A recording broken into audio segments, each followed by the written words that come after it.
I'm getting Amazon. Like, That's like insane over. But yes, because they can't hang. I mean, that's a wider door, so it's going to push everything this way. I didn't see that when I was at my Home Depot project store. It's not the yeah. arch with the cool thing. Because That's in, I wanted that guy. that's in the special back room. Is that the second? Because I don't want a PG comic because there's no one in DC. You should come to McLean, my friend. McLean's got it. One Sterling does too. You don't just get a quest like that. That's not the whole thing. I think Montgomery County will take care of it.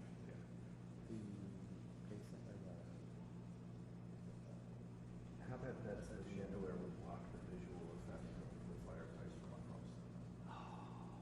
Maybe that might be it. Let's have the reporters ask. Yeah.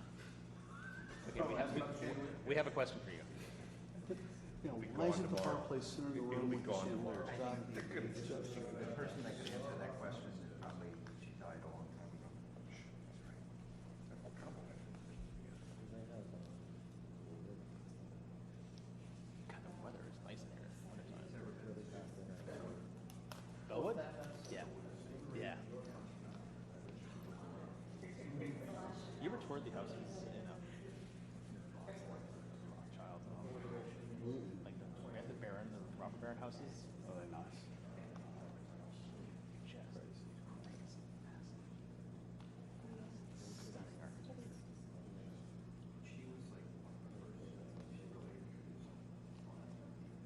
Really?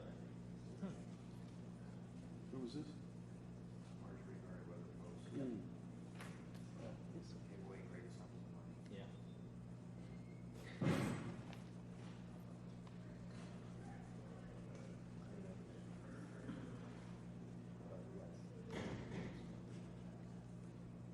Who's that up there?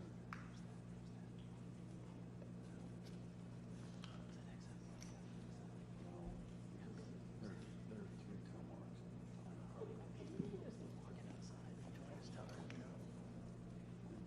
Walkabout. There you go. Spiritual walk.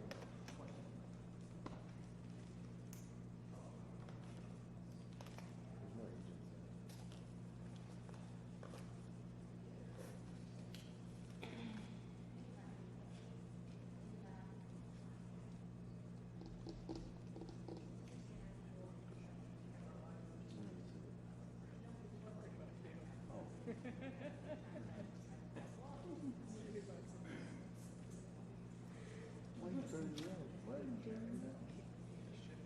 Ooh, ooh.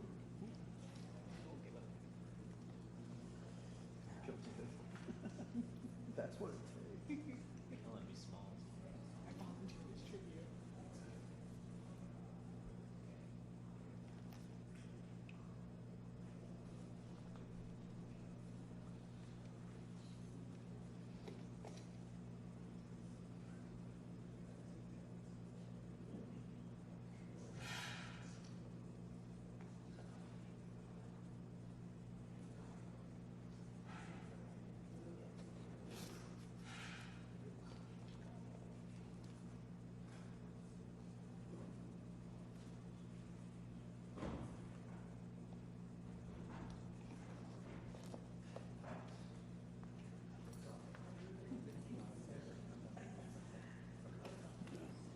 No,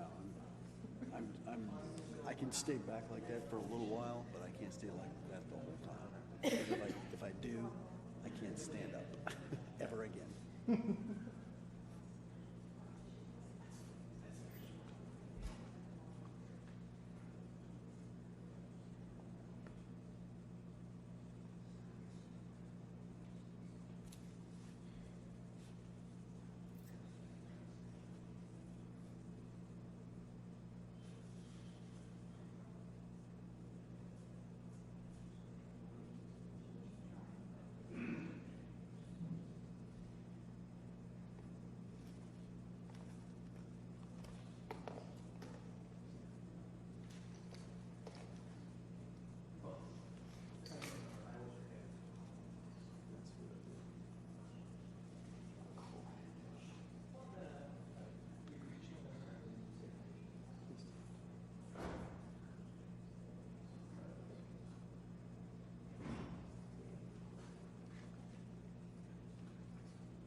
Beautiful.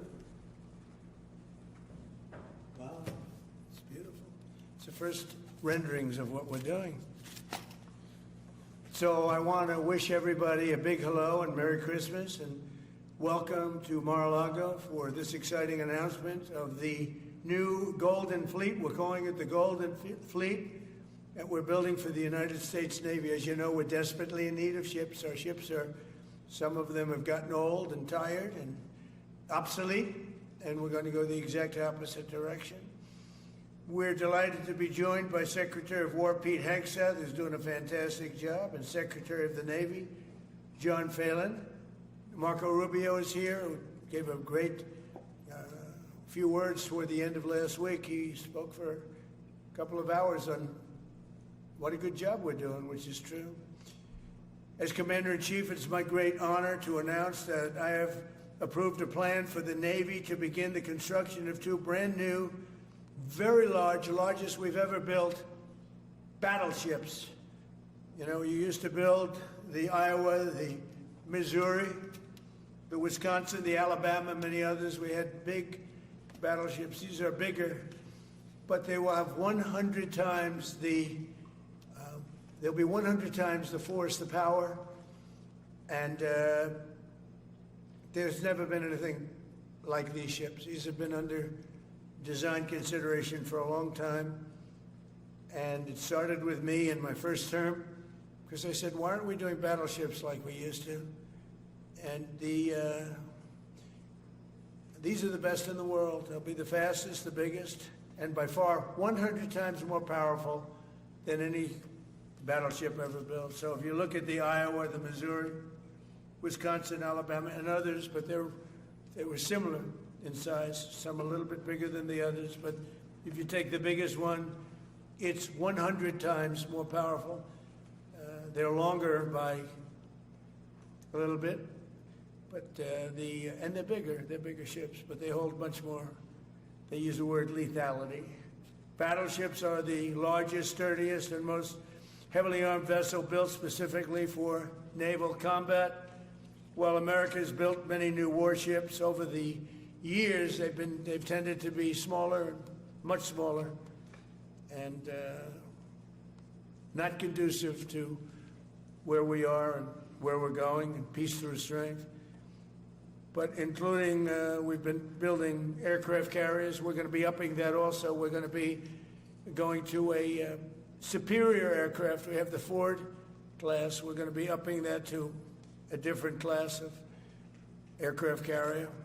And we haven't built a battleship since 1994. These cutting-edge vessels will be some of the most lethal surface warfare ships. They will be actually the most ever built other than our submarines. We have submarines which will have, in many ways, even more lethality, and we have many of them under construction. Each one of these will be the largest battleship in the history of our country, the largest battleship in the history of the world ever built. And again, it's 100 times more powerful than the previous Iowa class, it's called. Those are the big ones that you'd see on a show. Victory at Sea. I don't know if anyone's seen Victory at Sea, but it was a classic. They'll help maintain American military supremacy, revive the American shipbuilding industry, and inspire fear in America's enemies all over the world. We want respect. We're going to have it. We already have it. We're more respected now than we ever were. A year and a half ago, they laughed at us. Now they respect us again at levels that they've never respected us. We envision that these two ships, we're talking about 10, but we're going to start with 2, and we're going to quickly morph into 10. And ultimately, we think it's going to be anywhere from 20 to 25 of these.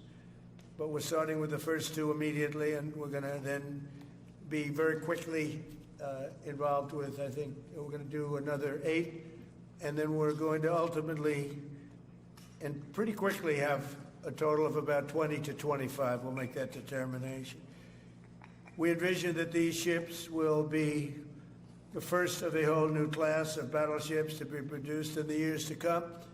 From Theodore Roosevelt, the Great White Fleet, you remember that, the Great White Fleet, to the legendary USS Missouri, whose massive guns helped win World War II. America's battleships have always been unmistakable symbols of national power. We stopped making them for whatever reason, I don't know. And I want to congratulate John Phelan, who is your secretary of the Navy. He came to me the first day we met.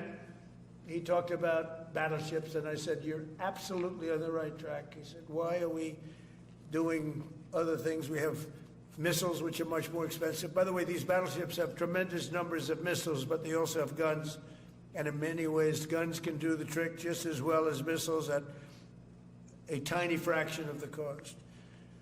Once completed, these new 30 to 40,000 ton plus vessels will be the flagships of the American naval fleet, and there has never been anything built like them. And I just want to, be very clear that we're building them here. We're working with others, but we're building them here. We have great Navy yards. We'll be negotiating with some of the companies that are running those yards, taking over the yards. We used to build a ship a day during World War II. Now we don't do ships very much anymore. We do military ships. We do submarines. By the way, we're 15 to 20 years advanced in our submarines over anybody else. That was one of the things that I did in my first term. We make the best submarines by far in the world. We're at least 15 years advanced ahead of anybody else in submarine development. Most powerful, that's right, the most powerful weapon anywhere in the world, undetectable. So the battleships are going to be armed just in terms of guns and missiles at the highest level. They'll also have hypersonic weapons, many hypersonic weapons, state-of-the-art electric rail guns, and even the high-powered lasers that you've been starting to read about. We have lasers where you aim the laser at a target and it just wipes it out. We're going to have, they'll be the most sophisticated lasers in the world, and the most sophisticated laser in the world will be on the battleships that we're building. They'll also carry the nuclear armed, sea-launched cruise missiles currently under development, which will be instituted pretty quickly, but they're under development and they've proven to be extremely lethal. The U.S. Navy will lead the design of these ships along with me, because I'm a very aesthetic person, alongside our partners in American industry, and we're going to have Pete Hegseth and Marco and a lot of very talented people involved, but a lot of it's already been done. We've been doing this for months. The construction will create thousands of American jobs. We're going to have the jobs be created. I mean, already we have factories being built unrelated to this, although AI will be a big factor when it comes to these ships. They'll be very AI controlled. Today's announcement is yet another step in our mission to make the United States Navy stronger than ever before. Again, when you talk about 100 times the power of these massive ships that we had years ago, it's pretty amazing. And next week I'm going to meet with the defense prime contractors. I'm going to meet with them here, Florida. And we're going to be talking about production schedules because they're too slow. We have many countries, allies, that are wanting to buy. We make the greatest equipment in the world, by far. Nobody's even close, but they don't produce them fast enough. So we're going to be meeting with them to talk about the production schedules. We're going to have strong production schedules. And the only way they're going to be able to do that is to build new plants. Even with the F-35, we have many people who want the F-35 fighter jet, and it takes too long to deliver them to allies or to ourselves. It takes too long. The only way they're going to be able to deliver them is if they build new plants. They don't want to build new plants because that's expensive. So we're going to be discussing production schedules. We're going to be discussing CapEx spending. We'll be discussing the pay to executives where they're making $45 and $50 million a year and not being able to build quickly. They're going to make that kind of money. They have to build quickly.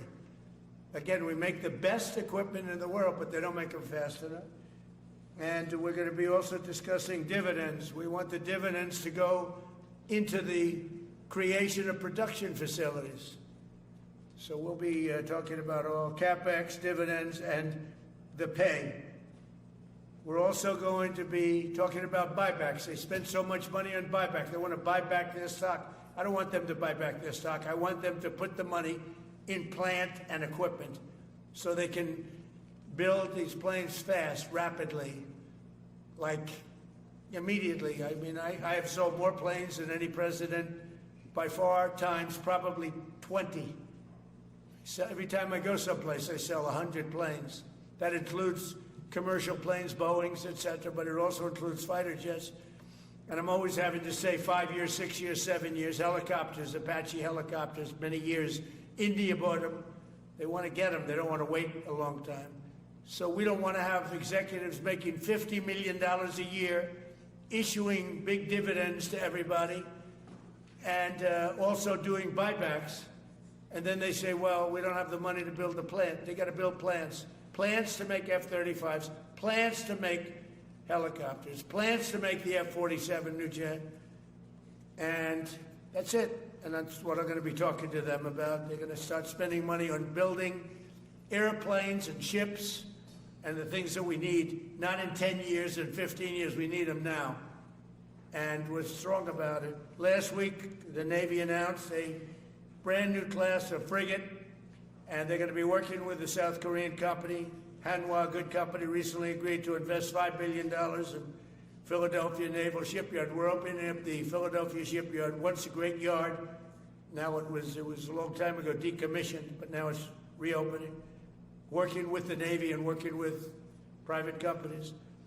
The record-setting defense bill I signed last week authorized $26 billion to build new ships, including destroyers and various others. We already have a lot of submarines, as you know, under construction. We're building a lot of submarines. I tell you, to be exact, we have right now 15 submarines under construction or ready to start. And we have, again, the greatest submarine in the world with our technology, like they talk about chips. Well, I would say submarines are a bigger deal than chips. We're at least 15 years ahead of any other competitor. China, Russia, nobody can come close. We're also building right now 3 large aircraft carriers in addition to the ones we have. And we have, actually, interestingly, we have a lot of submarines. How many submarines do we have now altogether, approximately? Huh? What? Over 30. We have over 30. But these are the super-duper subs, and there's nothing like them. So we're going to be doing from 12 to 15 brand new submarines. We have a couple of other things going on. We'll be building other elements of Navy. We'll be fixing up headquarters. We'll be fixing up places for our great sailors to live. And we're going to be working very hard with companies, but we're also going to be penalizing companies that aren't doing a good job. For instance, when they built the Ford, Gerald Ford, the cost overruns were ridiculous. That was done in Norfolk, Virginia. We're going to be talking about that with that company. The cost overruns were out of control. In World War II, the United States built upwards of 4 ships per day. Can you believe it? 4 ships a day, on average. And now they weren't all big warships, but there were ships, freighters, tankers.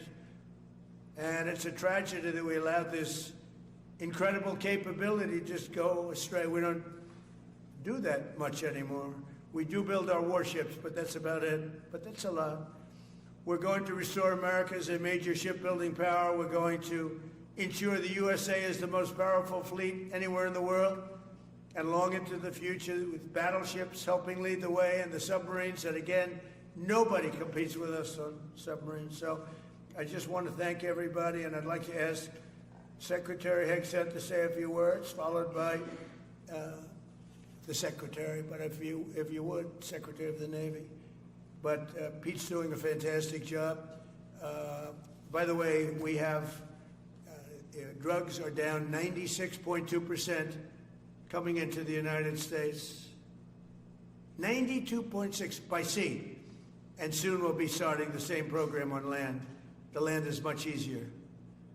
But every one of those boats that we knocked out saved 25,000 lives. So we save 25,000 lives every time we knock out one of those boats with the drugs pouring in, and you just have to see it. I mean, people say, "Oh, gee, do you think it was really drugs?" Well, just take a look. Bags all over the place. That's not fishing equipment. There's no fishing rods on those boats. They move fast. When you see a boat with 4 engines or 5 engines on, going 40, 50 miles an hour, well, they get hit. We save 25,000 lives every single time we knock out a boat, and it's over 96% stopped by sea. We're trying to figure out who the other 4% are, frankly. And we're going to have the same success, but even quicker, because it's much easier on land. If they want to come by land, they're going to end up having a big problem. They're going to get blown to pieces, because we don't want our people poisoned. 300,000 people died, probably last year 300,000. A lot of people say it was 200. Somebody said last night, it was only 175,000 people. That's like 3 stadiums, big football stadiums filled up with people died. But I think the real number is 300,000. We're not going to have that anymore. So we're doing a great job, and we enjoy doing it. Our border is secure. Our country is strong. Trillions of dollars is coming into our country from other countries and companies. They're building factories and plants, including auto plants, all over the United States of America. Without tariffs, they wouldn't be doing anything, although they were very happy with the November 5th election. But it's only because they want to avoid paying tariffs that they're all coming in. And again, the biggest number was $3 trillion in history. That was China many years ago. Now it's $18 trillion, and that's just in 10 months. We think we could hit $20 trillion. That's investment in the United States, including plant and equipment. So thank you very much, and I'll ask Pete to say a few words, and then John. If you have any questions, we'll take them. Thank you. Thank you, Mr. President.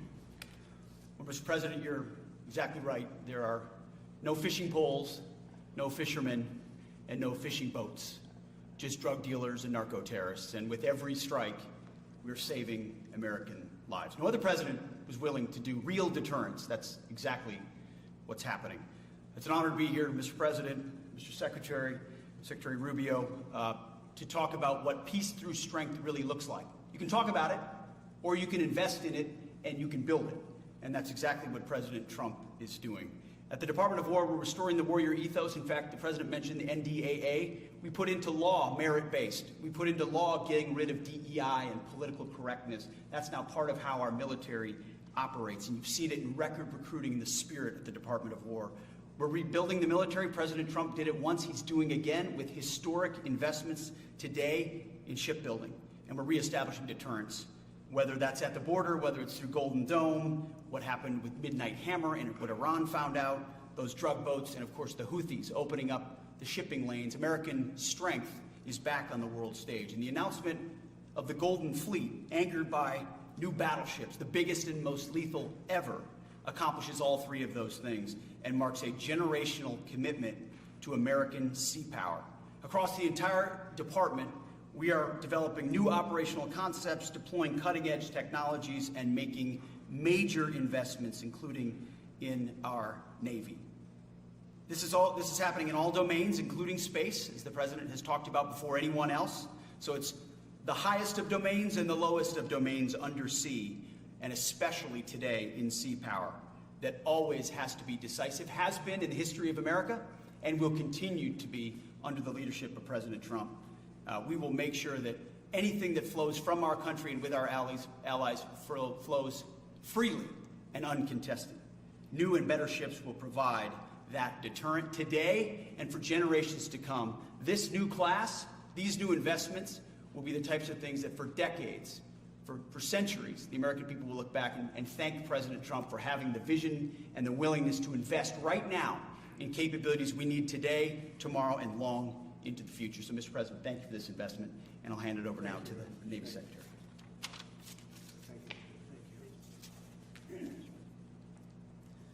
Mr. President, Secretary Hegseth, Secretary Rubio, thank you for being here on a very consequential day.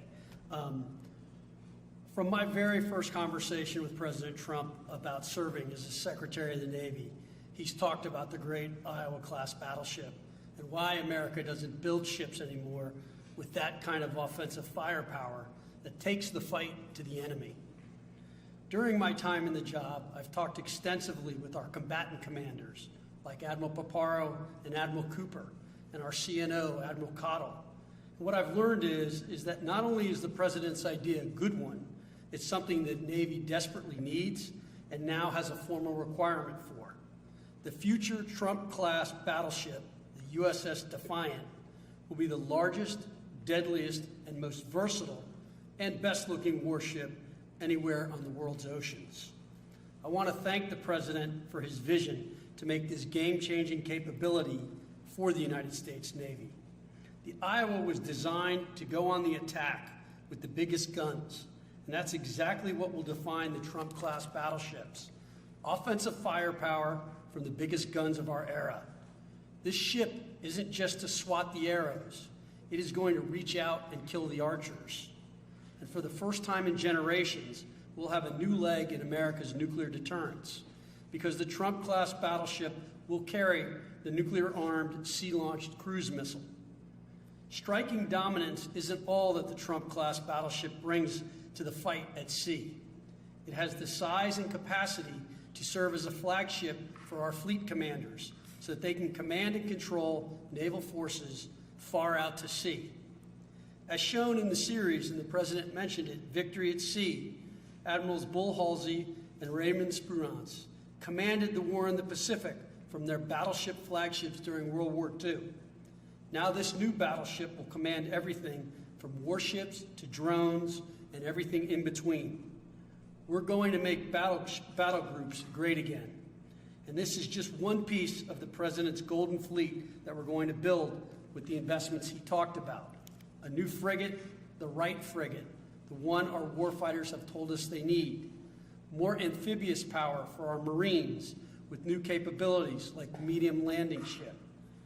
As part of the Navy's high-low mix, we're moving out aggressively on unmanned vessels with funding from the President's One Big Beautiful Bill to bring options to the fight and pull new, non-traditional defense partners into the American shipbuilding ecosystem. And we're making a generational investment in support ships. Logistics wins wars, and that kind of shipbuilding is the spark that will ignite the industrial base and help power the commercial shipbuilding that the President has called for. Under your leadership, Mr. President, we will have more tonnage and firepower under construction than ever before in our history. Building the President's Golden Fleet means jobs across the United States now. There'll be work for shipyards everywhere, from Philadelphia to San Diego, from Maine to Mississippi, from the Great Lakes to the Gulf Coast, and for manufacturers that will build components for this battleship in every state. The President has been clear. We must bring back our American maritime industrial might. And he has told me many times that as Secretary of the Navy, it is my job to equip our sailors to win the fight at sea with the finest ships in our history. To conclude, the USS Defiant battleship will inspire awe and reverence for the American flag whenever it pulls into a foreign port. It will be a source of pride for every American when it brings home our brave sailors who will sail defiant, raise their fists, and say, "We are peace through strength." And our adversaries will know when the Trump-class USS Defiant appears on the horizon, American victory at sea is inevitable. Thank you, Mr. President. Now when a conflict arises, you are going to ask not one, but two questions. Where are the carriers and where are the battleships? Thank you. Thank you very much.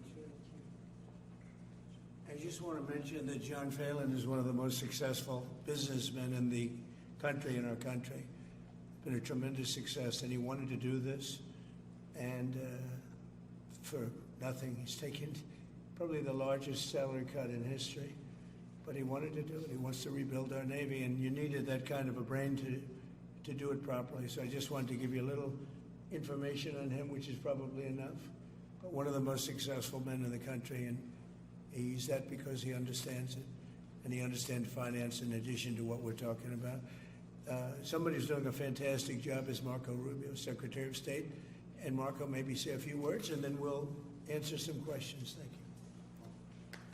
Thank you, Mr. President. And I don't have much to add. This is a phenomenal presentation. Thank you, Mr. President. This is American industrial power returning. This is the ability, once again, to rebuild, to have industry in the United States.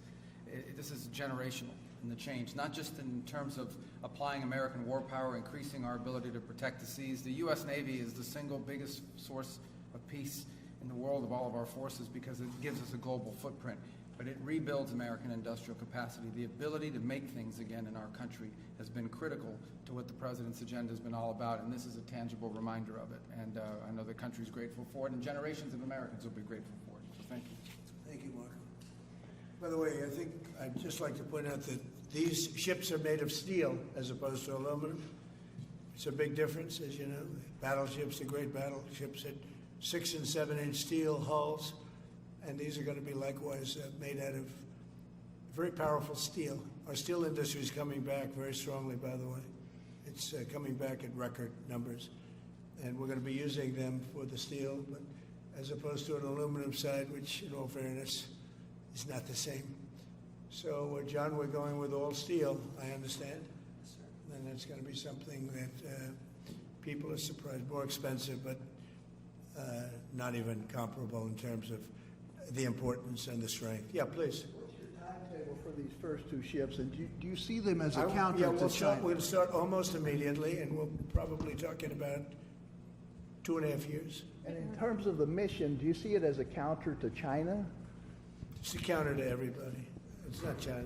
We get along great with China. I have a great relationship with President Xi, and not China. It's just everybody. You don't know who comes along, but we just wanted peace through strength. Hopefully we never have to use them, but there will never be anything built like these. Think of it. Those battleships are incredible. These have 100 times the power. Think of that. I mean, and they were big and they were powerful. You know, I thought about taking some that are in dry dock and changing them, and then when I said that, you know, if we did, would be about, we could increase, if we doubled them, they'd be at like just a tiny fraction of what one of these was. This is the new technology, which is incredible. So we decided pretty early on not to do that. Yeah, please. Mr. President, Julio Rosas with Most Peaceful Media. You just referenced the lower amount of illegal drugs that are coming by sea, and you just said that you're going to start that same program on land soon. Are you just referring to Venezuela, or are you referring to other countries in Latin America? Anywhere drugs are pouring in, anywhere, not just Venezuela.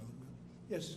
Speaking of Venezuela, oil. What are we going to do with the oil that we have? Going to do with what? The oil that has been seized. The United States seized 1.9 million barrels of oil on December 10th. We're going to keep it. We're keeping it. Where's it? Are we going to sell it or put it in the strategic? Maybe we'll sell it. Maybe we'll keep it. Maybe we'll use it in the strategic reserves. We're keeping it. We're keeping the ships also. Yeah, please. About Venezuela, sir, have you spoken to American oil companies that have had their assets seized about what a post-Maduro Venezuela would mean for them, of what coming back and restarting operations? The big ones, yeah. I have. Yeah, please. Why do you feel like this initiative was neglected for so many years, and does this come amidst the rising tensions between the U.S. and Venezuela? We're talking about with Venezuela? Yes. Well, you had a different kind of a president before me. They didn't mind being ripped off. They didn't mind being robbed. They didn't mind drugs pouring into our country. They didn't mind the jails of Venezuela and Trinidad being emptied into the U.S., where they take over Colorado and other places. I do mind. So you had a different kind of a president. I hope people are enjoying it because we've never been respected more than we are now. Yeah, please. Thank you. Thank you, Mr. President. Were you surprised by the number of photos of Bill Clinton in the Epstein files? And can you commit to their By full... what? And were you surprised by the number of photos of Bill Clinton in the Epstein files? And can you commit to their full release by the end of the year? Some of the victims were protesting that too many of them were redacted. I know there are a lot of people that are angry about all of the pictures of other people, you know, but I think it's terrible. Look, I like Bill Clinton. I've always gotten along with Bill Clinton. I've been nice to him. He's been nice to me. We've always gotten along. Respect him. I hate to see photos come out of him, but this is what the Democrats, mostly Democrats, and a couple of bad Republicans are asking for. So they give me their photos of me, too. Everybody was friendly with this guy. either friendly or not friendly, but they, he was around. He was all over Palm Beach and other places. The head of Harvard was his best friend, Larry Summers, and Bill Clinton was a friend of his. But everybody was. I actually threw him out of Mar-a-Lago, and as a person that was in Mar-a-Lago, I threw him out. Mar-a-Lago, this is Mar-a-Lago. It's the hottest place I think it's the hottest place in the world, but it's the hottest place in Florida. And everybody would come here. He'd come here. We actually threw him out. But no, I don't like the pictures of Bill Clinton being shown. I don't like the pictures of other people being shown. I think it's a terrible thing. I think Bill Clinton's a big boy. He can handle it. But you probably have pictures being exposed of other people that innocently met Jeffrey Epstein years ago, many years ago, and they're highly respected bankers and lawyers and others, and they'll end up, because of guys like Massey, who's a real lowlife, whose polls are down to about 9%, by the way, in the great state of Kentucky. If you look at Kentucky, Kentucky is such a great place, but I don't know, they've got a couple of people on there that are very strange in terms of leadership. But Massey's a loser, and he likes it, and he works with the Democrats. He's just being used by the Democrats, because what this whole thing is with Epstein is a way of trying to deflect from the tremendous success that the Republican Party has.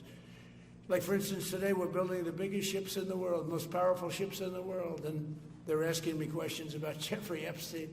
I thought that was finished.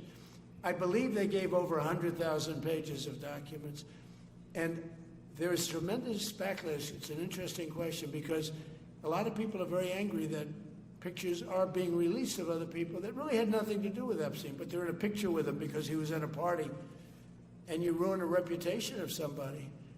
So a lot of people are very angry that this continues. A lot of Republicans are angry because of the fact that it's just used to deflect against a tremendous success. Look, we have $18 trillion coming into our country. We have, I believe, we're going to have the most successful economy in history. We inherited a mess. Now prices are coming way down. Gasoline is less than $2 in some states. $1.99, $1.97, $1.95 a gallon. $1.95. Think of that. A gallon. Nobody ever thought they'd see that. They don't want to talk about that. They want to talk about Epstein. And the problem is a lot of Democrats are being caught up in the web, like Larry Summers. Larry Summers was the head of Harvard. He's now been forced to resign from every board he's on, and he was thrown off the Harvard board. Now, he was at Epstein's Island a lot. I wasn't. I never went there, by the way. But fortunately, it's nice. But I never went there. But a lot of people did go there. But instead of talking about the battleships, or instead of talking about most favored nations drugs, we're bringing down drug prices like at a level that has never even been thought of, by thousands. Think of it, by 1,000%, by 1,200, 1,300, 1,400% in some cases. A drug that sells for $10 in London is costing $130 in New York. We're bringing it down to $20, and they're going to go up to 20. So they're going from 10 to 20, which is a doubling. It's a doubling. That's a lot, but it's a doubling. But we're going down to 20.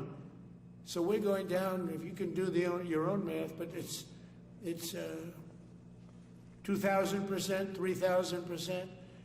It's pretty amazing. And the New York Times had a story about it, a small story, way in the back of the paper. It's the single biggest thing to happen with respect to drugs probably in 50 years. It's never been anything like this. In my first term, I was able to get drug prices down 0.25%. It's the first time in 28 years that they went down. 0.25%. I was so proud of myself. Now we're doing them 2,000%, 1,500%, 1,200%.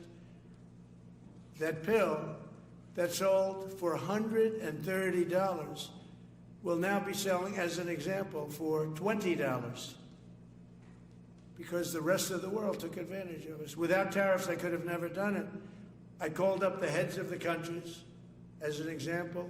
France, I spoke to a very good man, President Macron of France, and I said, Emmanuel, you have to raise your drug prices. He said, no, we will not do that. I said, you have to.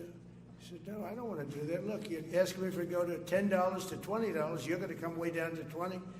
We don't want to do that. Now, in all fairness, no other president even tried. But if they did try, there was actually a fake story in stupid USA Today. I didn't even think they make it anymore. I haven't. But I saw a story where Biden was trying to do this. Biden never tried to do it. Biden didn't know he was alive.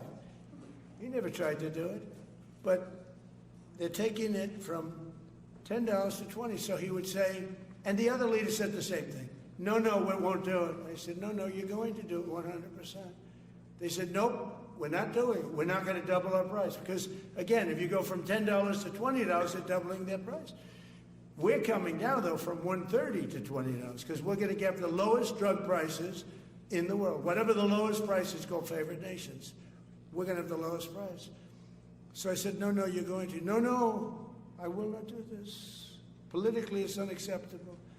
I said, Emmanuel, you're going to do it 100%. Please accept it now. Be nice. You're going to do it 100%. No, I will not. I said, yes, you are. He said, why do you keep telling me I am when I'm not? Because if you don't do it, I'm going to put a 25% tariff on everything France sells into the United States of America. And that's approximately 20 times more than I'm asking for with respect to drug prices. He said, I see. I agree to do it. Every other country said the exact same thing. They all said, no, I will not do it. I said, all right, on Monday morning you'll have the 25% tariff, everything you sell.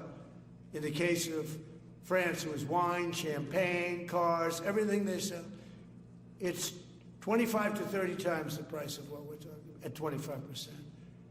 Every single country agreed. And that was the big problem. The drug companies were difficult, but fine, because we have a certain control over the drug companies.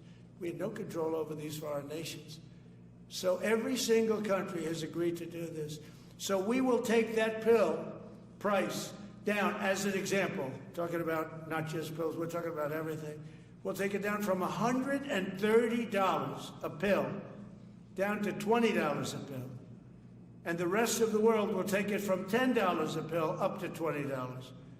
It's the biggest thing ever to happen, and it's covered, barely covered in the New York Times, because it's a fake newspaper. Yeah.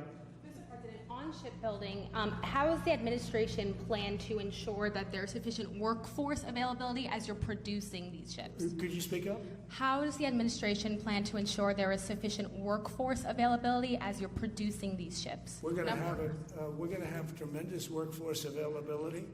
We're also going to have robots helping us. We're going to have a lot of robots helping us because we need it. And because we're going to town, we're building a lot between the AI and the auto plants. So we're going to need robots. We're going to have robots, but that's going to help us. We're going to have a tremendous workforce. And in order to operate you're always going to need people. You know, you can have robots, but you're going to have to get somebody to start those robots, and you're going to have to improve the robots. But we're going to have robotic factories plus manpower. So we're going to have enough. We're going to need the help of robots and other forms of, I guess you could say, employment. We're going to be employing a lot of artificial things, but the beauty is we're going to have more jobs than we've ever had. Just so you know, a number came out the other day. We have more jobs right now in the United States. More people are working right now in the United States than at any time in the history of our country. Think of that. Pretty amazing. So we'll have the help of, mechanical help, if you want to call it that, but we'll have tremendous employment. They'll be paid a lot of money. They'll do better than they ever did. Okay? Mr. President, some may have been expecting a different kind of announcement today, hearing your Secretary of War and Secretary of State here. You mentioned strikes on land in Venezuela more than 15 times, even now, just in your recent remarks. Why should Maduro take your threats seriously? And he can do whatever he wants. What's your end game? Maduro? What's your end game? There's no answer. He can do whatever he wants. I mean, we have a massive armada formed, the biggest we've ever had, and by far the biggest we've ever had in South America. He can do whatever he wants. It's all right. Whatever he wants to do. If he wants to do something, if he plays tough, it'll be the last time he's ever able to play tough. But they sent their prisoners into us. They sent people from jails, prisons. They sent people from mental institutions and insane asylums into the United States. Just walked right in because Biden had an open border policy. What the Biden administration did to our country can never be forgotten. They took in millions and millions, 25 million people over the course of 4 years. Many of those people were murderers and drug dealers, prisoners, rough prisoners. 11,888 murderers. More than half of them killed more than one person. They came into our country. Now, I spoke to Christine Noem today. I spoke to Tom Homan today. He came down to see me. And we had a great meeting. They've done an amazing job. We're getting them out. We're getting them out very fast. But this should have never happened. But Venezuela was one of the... Venezuela took advantage of the open borders that Biden created more than any other country. Tren de Aragua, we had gangs all over. Look, I mean, you have a very weak governor in Colorado. Look what happened in Colorado, where they would occupy apartment houses. And he didn't want to do anything about it because he was scared. Any other questions? Yeah, go ahead, please. So in response to the United States taking sanctioned oil from Venezuela, Colombian President Gustavo Petro criticized the United States by saying, well, the Southwest is stolen land and that it should be returned to Latin America. I just wanted to know what your response to that is. Well, he has to watch because, you know, he's got drug factories. They make cocaine in Colombia. And he's no friend of the United States. He's very bad guy.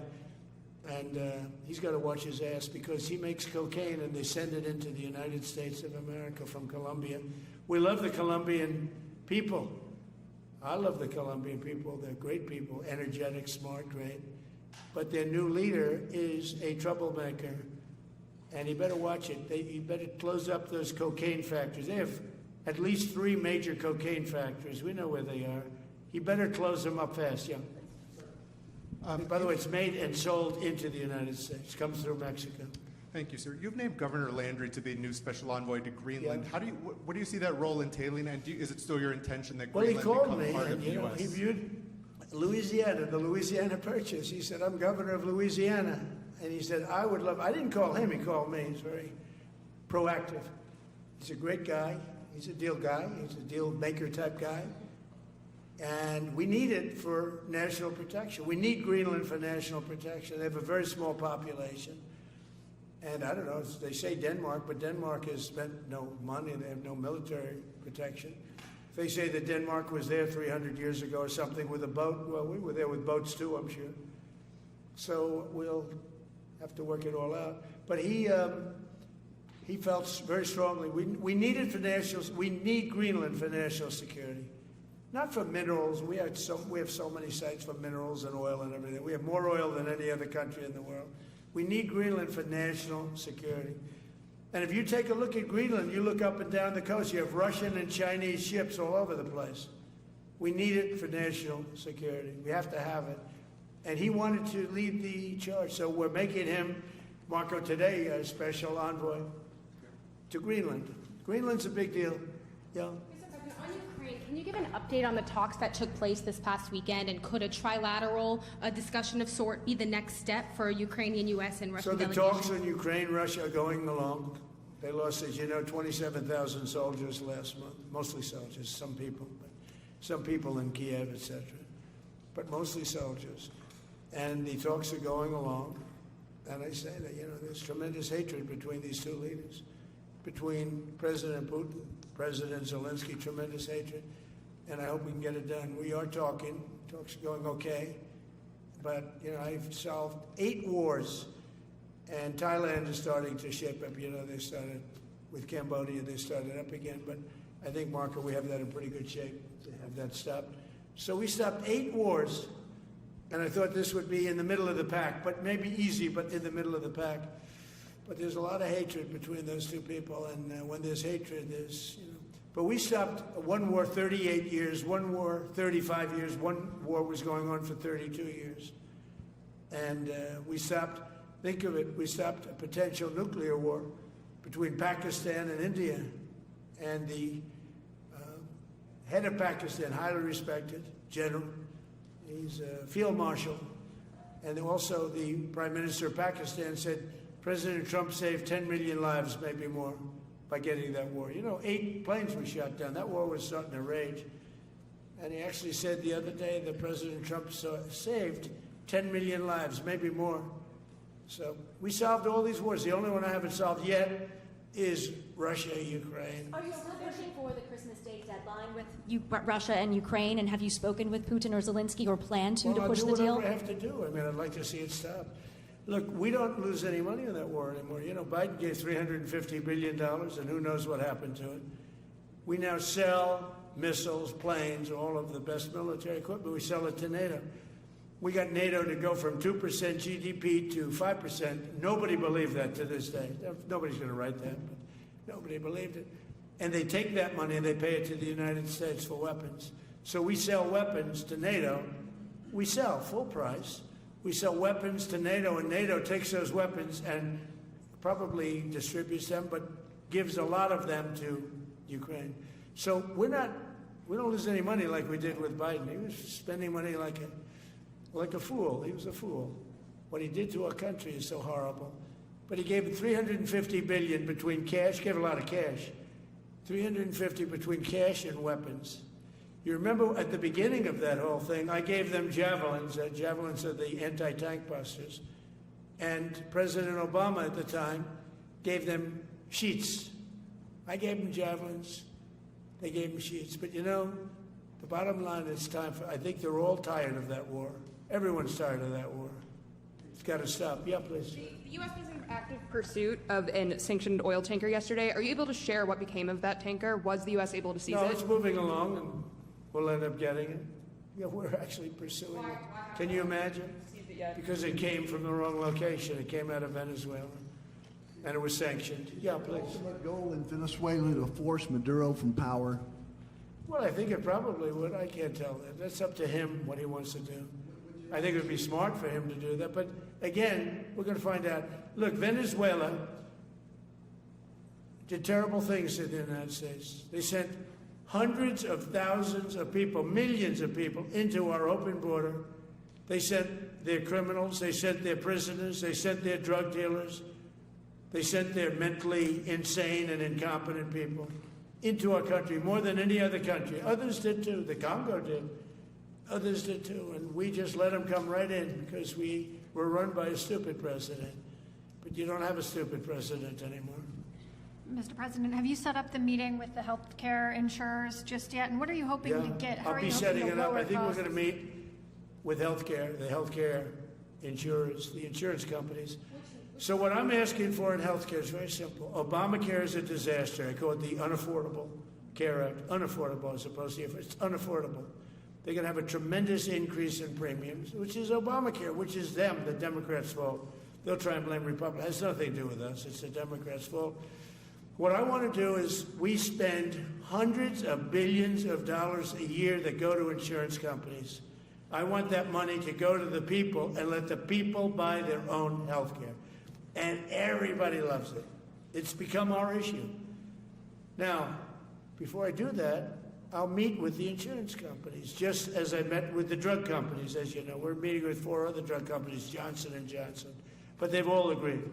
We're meeting with them this week. It's coming up. It'll be a similar meeting. They've all agreed. But nobody would have thought the drug companies were going to do what they did, where they're giving away free drugs. And they've been so great. Okay? And we have most favored nations. Nobody thought that was possible. I don't think any other president ever tried to get it because they never thought they could. But with respect to the insurance companies, I want to meet. There's essentially 14 of them, 10 big, but there's a total of 14 pretty much, pretty big. And I want to meet with them, and I want to say, I want you to cut your rates way down, way down. And maybe if they do that, we'll be able to not cut them out. We'll be able to continue to deal with them, which is probably a little easier process. I think the best process is pay the money directly to the people, let them buy their own health care. But I'm going to meet with them the first week back. I do it now, but they're trying to come up with a schedule. They want to meet badly. They've told me, but they want to come up with a schedule. I said, make it a good schedule. Your rates have to come way down. We're also going to meet with other insurance companies because under Biden, the insurance rates have gone through the roof. Auto insurance, home insurance. I mean, insurance companies are making far more than they're entitled to make. So we're going to be doing that. But just in the meantime, we'll be meeting with the insurance companies in the first week, the first few days back in Washington, because they're trying to come up with a proposal that will satisfy me. Thank you very much, everybody. Appreciate it. I hope you're going to enjoy the battleships. They're going to be beautiful. Thank you. And have a great Christmas if I don't speak to you. Thank you very much. Thank you very much.